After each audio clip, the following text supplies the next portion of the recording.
of their commitment to discourage their supporters from violence.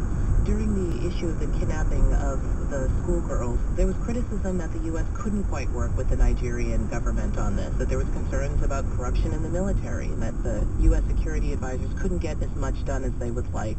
What does the U.S. need next from Nigeria in terms of actual cooperation? We actually work very, very closely with the Nigerians on the search for the girls. We shared information. We did have an incident in which we decided that some training that we were providing to the Nigerians had to be discontinued.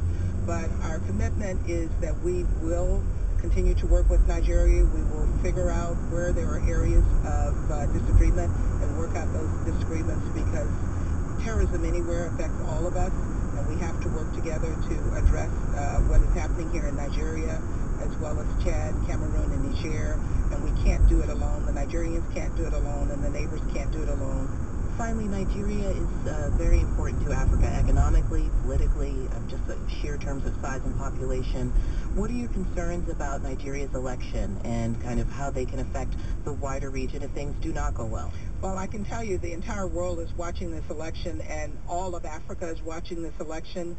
We have observers who have come from around the continent, and they're former heads of state and former government officials from across the continent, because Nigeria, as the most populous country on this continent and the largest democracy on this continent, has to succeed.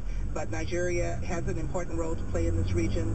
The Nigerians know it, neighbors know it, and we look forward to this process coming to closure in a way that will make all Nigerians proud, but the entire continent proud. Linda Thomas Greenfield, she's the Assistant Secretary for the Bureau of African Affairs at the State Department. Thank you for your time. Thank you.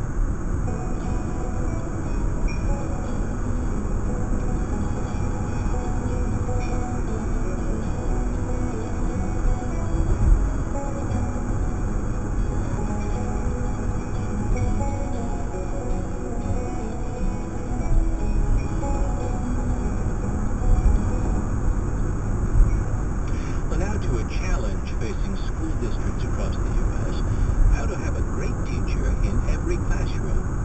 To that end, a few schools are trying something new, putting their best teachers in charge of multiple classrooms.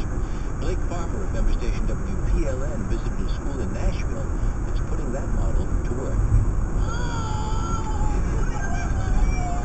No 8th grade classroom is immune from the occasional chaos.